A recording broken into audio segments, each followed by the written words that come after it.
Hey everyone, Sarah here.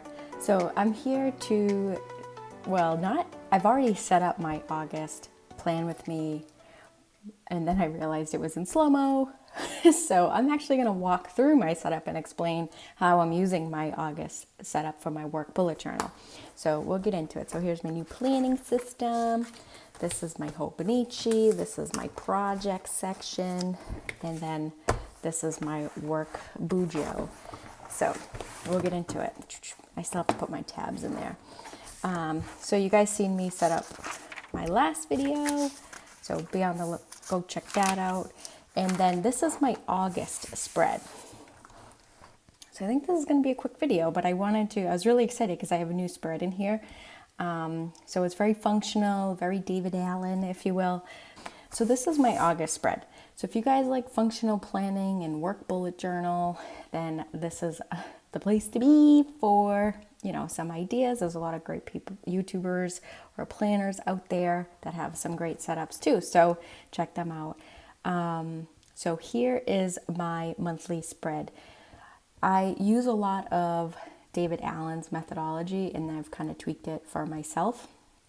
And I'm starting a new role, so a new job, new role. So that's kind of why I started a new bullet journal or work bullet journal. So now, which I actually ended up needing to anyway, so the timing was great. But I have my monthly spread, and this is where I'm going to put the cadence. So I haven't started my job yet, my new role. So I don't know what the cadence is. It's a new company, so I don't really know what their cadence is. But when I talk about cadence, like the first day of the month, last day of the month, one of them KPIs and metrics. So all of those things are going to be in my 30, 60, 90-day plan. So that will be the next video. So next Monday, be on the lookout for that. And this is my August spread. So I'm going to put this, and I'll use this for deadlines. I do have my Hobonichi cousin planner that I use as well to put deadlines. But I like it here because this is like a dashboard for me. So that's why I use it. So then the deadlines. So deadlines for projects, deadlines for things that are due. Just a list of deadlines. I like a clean list of deadlines because it just helps me think straight. So here I have to distinguish where I am, but here it's like list, nice and easy. So I really like that list. So it would be like date and then task, date and task, date and task. And it's just a nice clean list of all the deadlines I have. So I'm going to be working remote. So I have a place where I'm going to have my expenses just listed out because I have to be better about doing my expense reports. I'm terrible at them. So I wanted to have a list of expenses because I know I'll be setting up like my workstation, those kind of things. So I just want to have a list of expenses that I have for the month. And I also want to be cautious that I'm not being an expensive employee. So I'm all for getting the tools that you need. But since I'm remote, I want to make sure that I'm not like this wicked expensive employee. So I don't know why. I just feel like I want to keep that as a track for me, because just in my role, like you save your salary at least. But I just want to make sure that I have a clear list of my expenses, and I also want to make sure that I at least save my salary each year. And that's just a mental thing to do. I don't know why I feel that way. I heard it once, and I always just want to try to make sure I do it. My highlights. So highlights of the month, I'm sure I'll have to do project updates, highlights for any good things that happen, kudos list. So I want to make sure that I'm passing it like forward, highlighting good employee moves and kudos, actions they take. So I want to put it here. And then notes sections, just random notes. That's self-explanatory. All right, this spread I love. So you guys know that I like to do a gratitude list, a work gratitude list. So these are the work days of the month. And I just want to put a gratitude, something I'm grateful for each day of the work month. And then on the accomplished, something I accomplished each day. And this is more of like a mental health, like feeling like I'm good, like I'm doing a good job. Highlights, and this is outside of me. So a highlight from another coworker or a peer or something that I have witnessed. And this is just like focusing on the positive. So that's why I really am excited about this spread. So my first day is August 2nd. So obviously there's nothing here. And then you guys know I love to track my emails. So I'm sure that I'm just kind of onboarding into this new role, so my emails are not going to be out of control. But I want to track the number of emails that I open up to in the morning and then I close out to, because I always want to try to get to inbox 0. And then the number of hours worked, and then the number of hours sitting in meetings.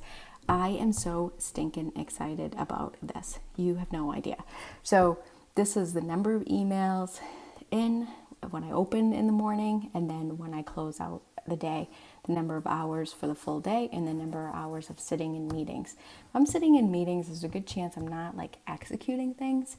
It's going to be a little bit different in this role because I am more of like a mentoring role, training, teaching. So I should be higher on the meeting hours than normal. But I want to make sure that I want to find my normal, my baseline for the day, because this is going to help start driving my productivity, my work hours. So I'm excited about this. Woo. And then you guys know, next action list. Gotta have my next action list. I love it. I refresh it every month. And then my waiting on list. I don't expect I'm going to get a lot of waiting on, because this is my first 30 days basically. So then the stuff I'm waiting on here. And I do use my daily pages for this, and then I migrate them over in my weekly review session. So next actions, all the things that come out of it that don't have a deadline, and then my waiting on things I'm waiting for other people. And I probably could even like split this into 2 pages and do like a follow-up list here. So I might actually go back and do that. And that's it for my August setup.